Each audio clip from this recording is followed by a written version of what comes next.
Dear learner, welcome to this episode on Civil Aviation in India Part 1.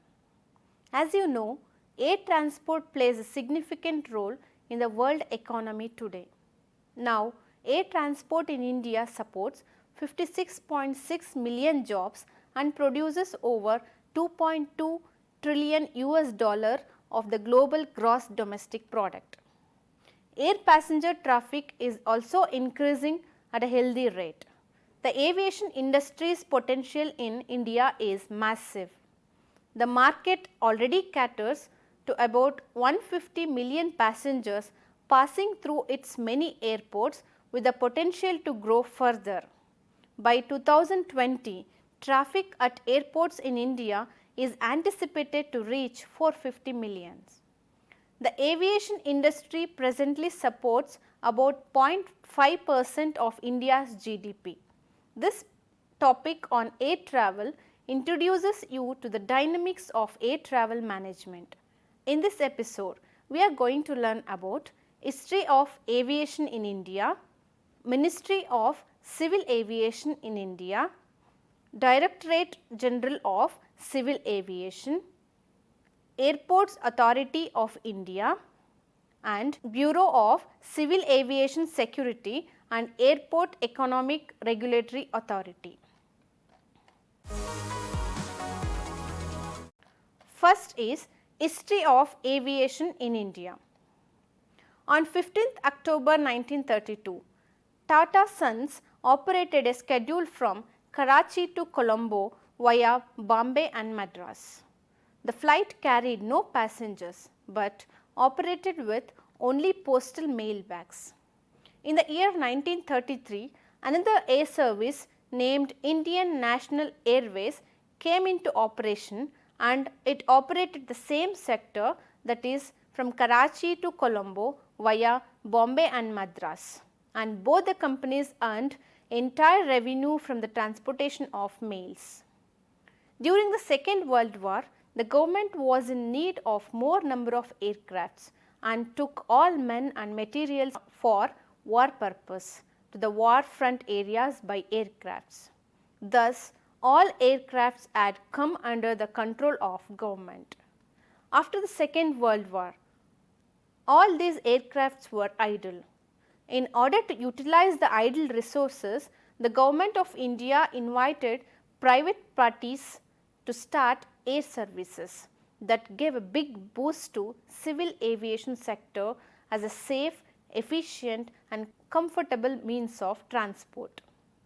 Large number of airlines emerged in late 1940s to operate flights.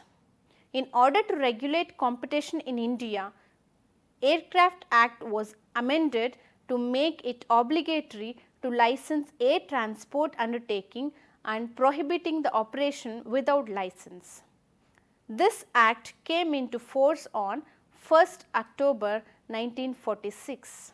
With these conditions prevailing in India, these unutilized aircrafts were taken over by the parties and many airlines started operating throughout our country. Few of the airlines are Kalinga Airways, Deccan Airways, Himalayan Airways, Air India, Indian National Airways, Bharat Airways and so on. Almost all these airlines were not making profit and the precious fuel was drained. On 15th August 1947, India got independence. We became our own rulers. We had our own civil aviation department like all other ministries and departments. Civil Aviation Ministry of Government of India went into the details of performance of all these private carriers and found out that all of them were making losses and the precious fuel purchased against the foreign currency was not utilized properly, making an impact on our exchequer. This made the government to lose precious foreign exchange. Hence, it was decided to amalgamate all the airlines together and this was done by an act of the parliament. The government enacted the Air Corporation Act 1953 on 1st August 1953 and formulated Air India International and Indian Airlines Corporation. Air India was designed to operate international flights and Indian Airline Corporation was to operate domestic as well as flights to neighboring countries like Sri Lanka, Nepal, Burma, Pakistan, Bangladesh, Maldives, etc. Both carriers operated with relatively old aircraft and insufficient work practices from airports which were functional at best. There was no focus on developing traffic and the market grew at uninspiring single digit rates. In 1986, private airlines were allowed to operate charter and non-scheduled services under the air taxi scheme, which meant inter alia that they could not publish time schedules or issue tickets to passengers. This was introduced to boost tourism, augment domestic air services and boosted the much needed competition in the existing monopoly market. A host of private players commenced operations as taxi operators including Air Sahara, Damania Airways, East West Airlines, Jet Airways, Modilift and NEPC Airlines. With effect from 1st March 1994, the Air Corporation Act was repealed and the air transport sector in India was open to private players subject to fulfillment of statutory requirements for operation of scheduled services. While 6 operators were granted license, only Jet and Air Sahara were able to start their services. In 1997, steps were taken to further remove the barriers to entry and exit from the sector. There was now only a pre-entry scrutiny of applications to verify the financial soundness, maintenance, security and safety aspects of operations and human resource development proposed to be undertaken by the applicant. The choice of the aircraft type and size was also left to the operator. By 1997, only 4 operators that started operations following the deregulations continued to operate, namely Jet Airways, Air Sahara, Jackson and Modilift. Thus, during the period 1993 to 1995, the first step in domestic aviation deregulation was taken, allowing private airline entry. However, the government was still focused on protecting the state-owned carriers. Only Jet Airways and Air Sahara survived behind the initial couple of years. After the failure of the deregulation experiment, the industry fell into dormancy during 1995 to 2003. No new carriers entered the market and Air India and Indian Airlines continued to be starved of capital. Aviation was largely untouched by the economic reform agenda of the governments in power as there was little strategic directions for the sector. Period between 2003 and 2006 was a period of unprecedented change. The Ministry of Civil Aviation recognized the importance of aviation for the development of business, trade and tourism. And it had a vision for delivering a vibrant and modern sector. The industry saw dramatic reforms across the aviation value chain. The year 2003 to 2004 is a watershed year in the history of civil aviation in India. It marked by the entry of low cost carriers, that is LCC. In August 2003, India witnessed the advent of its first low cost carrier which had no frills, they are Air Deccan, to enter the domestic aviation industry, bringing in competition to the existing highly concentrated airline industry with players like Indian Airlines, Air Sahara and Jet Airways. This changed the competitive landscape of the industry. Since then, many other low cost carriers, LCCs, have entered the market. In 2005 and 6, Kingfisher, a fully serviced carrier, and 3 LCCs namely GoAir, Paramount and SpiceJet began their operations. Another LCC, Indigo Airlines, entered the market in 2006 and 2007. The entry of LCC or no frill model into the airline market changed the landscape of competition in the market significantly, and air travel became gradually more affordable, resulting in rapid growth in passenger traffic.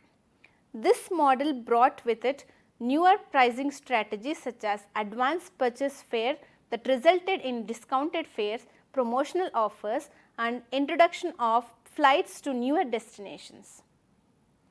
The coexistence of full service carriers FSCs and low cost carriers LCCs has also given the consumer a wide choice of service in the market. However, this period also witnessed major corporate restructuring with 3 significant mergers taking place in 2007 and 8 between Air India and Indian Airlines, Kingfisher and Air Deccan, and Jet Airways and Air Sahara. The growing of LCC market share in the period 2007 and 2011 eventually forced the FCCs to take note of the changing dynamics of the Indian domestic airline industry. The FSCs subsequently introduced their own low cost model.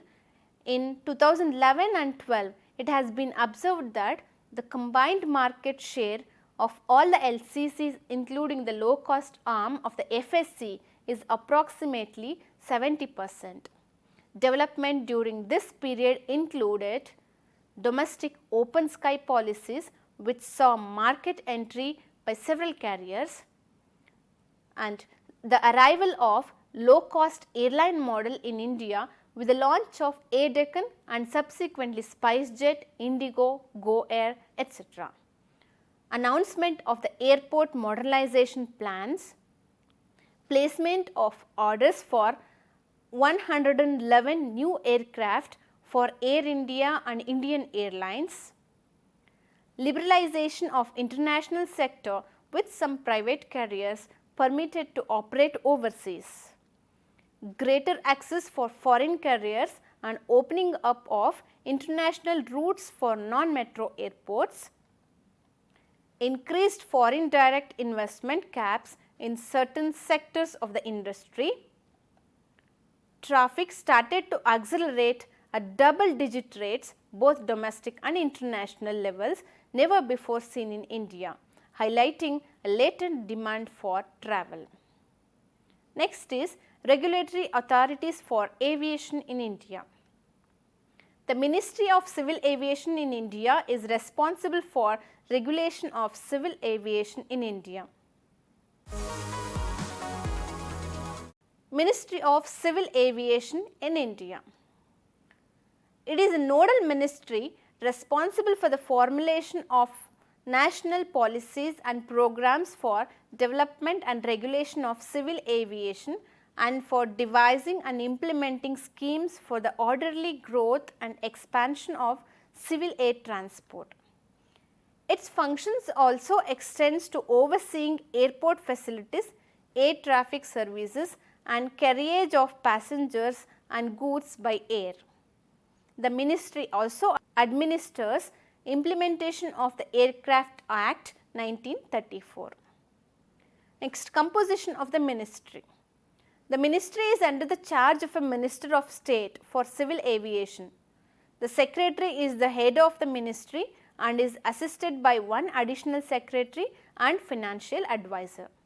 3 joint secretaries, 7 officers of the level of director or deputy secretary or financial controller and 10 officers of the level of under secretary. It is located at Rajiv Gandhi Bhavan, Safdarjung Airport, New Delhi. Next, structure. The ministry has the following organizations under its purview. They are autonomous or attached organizations. They include Directorate General of Civil Aviation, Bureau of Civil Aviation Security, Commission of Railway Safety, and they also includes air carriers like Air India, Indian Airlines, Pawan Hans Helicopters Limited, and they include airports. They are Airports Authority of India, Airports Economic Regulatory Authorities. Third is Directorate General of Civil Aviation, that is DGCA. The Directorate General of Civil Aviation is a regulatory body in the field of civil aviation, primarily dealing with the safety issues. It is responsible for regulation of air transport services to, from or within India and for enforcement of civil air regulations, air safety and airworthiness standards. The DGCA also coordinates all regulatory functions with the International Civil Aviation Organization ICAO.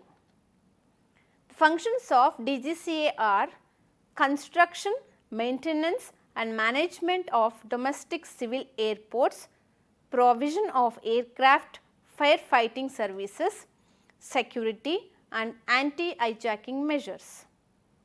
Second function is provision of aeronautical communication, radar and navigation facilities at all civil airports, including international airports, in accordance with the requirements specified by ICAO. Third function is the enforcement of air transport regulations, safety requirements, formulation of standards of airworthiness for civil aircraft registered in India, certification of airworthiness of aircrafts, licensing of pilots or navigators and other crew members, and the regulation rules of air traffic. Fourth function is to investigate the aircraft incidents and accidents. Fifth is the evaluation of performance and economies of aircraft, design and development of aircraft. Sixth is supervision of the activities of flying and gliding clubs. Seventh is training of department personnel in air traffic control and communication operations and maintenance of radio and radar navigational devices and telecommunication facilities. Eighth is formulation, administration and implementation of air transport rules and regulations. Ninth is implementation of bilateral air service agreements between India and other countries and license with International Civil Aviation Organization. 10th function is the registration of civil aircraft in India. Fourth objective is Airports Authority of India, AAI. It is an organization working under the Ministry of Civil Aviation that manages all the airports in India. The Airport Authorities of India was formed on 1st April 1995 by merging the International Airports Authority of India and National Airports Authority. It is responsible for providing safe, efficient air traffic in the Indian airspace. It controls and manages the entire Indian airspace extending even behind the territorial limits of the country as accepted by the International Civil Aviation Organization, that is ICAO. The AAI manages and operates 126 airports, including 11 international airports, 89 domestic airports and 26 civil enclaves. The corporate headquarters are at Rajiv Gandhi Bhavan, Safdarjung Airport, New Delhi. Functions. The first function is to control and management of the Indian airspace extending beyond the territorial limits of the country as accepted by ICAO. Second is to design and the development, operation and maintenance of international and domestic airports and civil enclaves. Third, construction, modification and management of passenger terminals. Fourth, development, management of cargo terminals at domestic and international airports. Fifth is provision of passengers facilities and information system at the passenger terminals at airports. Sixth function, expansion and strengthening of operation area wise runways, aprons, taxiways, etc. Seventh function, provision of visual aids. Eighth is the provision of communication and navigational aids. Next is the revenue. Most of AAI revenue is generated from landing or parking fees and fees collected by providing air traffic control services to aircraft over the Indian airspace. Only 16 of the 126 airfields operated by AAI are profitable, while the other airports incur heavy losses due to underutilized and poor management. Privatization of airports. The AAI was involved in a tussle with the Ministry of Civil Aviation over the issue of privatization of its two most profitable airports. One is the Delhi airport and the other one is the Mumbai airport. The government of India handed over these airports to private companies for the purpose of modernization in 2006. The privatization for Mumbai has been handed over to GVK Group and for Delhi to the GMR Group. The airports which have been privatized are Hyderabad International Airport, Bengaluru International Airport, Delhi International Airport, Mumbai International Airport and Cochin International Airport. Next is the international projects. The AAI has been involved in various consultancy projects with Libya, Algeria, Yemen, Maldives, Nauru and Afghanistan. The AAI also provides trained personnel for operation, maintenance and management of airports in these countries. The authority comprises of a national airport division and an international airport division. Air traffic control services, communication services and radio navigational aids are provided by the National Airport Division at all the airports. It has a civil aviation training college at Allahabad which imparts training to various operational cadre like communication, ATC or radar controllers. It also has a fire service training school at Narayanpur near Calcutta for imparting training and conducting refresher courses in firefighting and rescue services. Fifth object is the Bureau of Civil Aviation Security. Bureau of Civil Aviation Security is a nodal body on all civil aviation security matters. It is responsible for the formulation of National Civil Aviation Security Program and its application. It sets the guidelines or standard of the security measures and monitors their enforcement at the airports through periodical or surprise inspections and conduct of dummy checks. It also imparts training in aviation security on a regular basis. It has 4 regional offices at Mumbai, Delhi, Calcutta and Chennai, which have a bomb detection and disposal squadron. Laying down aviation security standards in accordance with Annex 17 to Chicago Convention of ICAO for airport operators, airline operators and their security agencies are responsible for implementing AVSEC measures. Monitoring the implementation of security rules and regulations and carrying out survey of security needs. Ensure that the persons implementing security controls are appropriately trained and possess all competencies required to perform their duties. Planning and coordination of aviation security matters. Surprise or dummy checks to test professional efficiency and alertness of security staff. Mock exercise to test efficacy of contingency plans and operational preparedness of the various agencies. Next is Airports Economic Regulatory Authorities. The Airport Economic Regulatory Authorities AERA is a statutory body constituted under the Airports Economic Regulatory Authority of India Act 2008. Its head office is at Delhi. The statutory functions of AERA are as below. It determines the tariff for the aeronautical services. It determines the amount of the development fees in respect to major airports.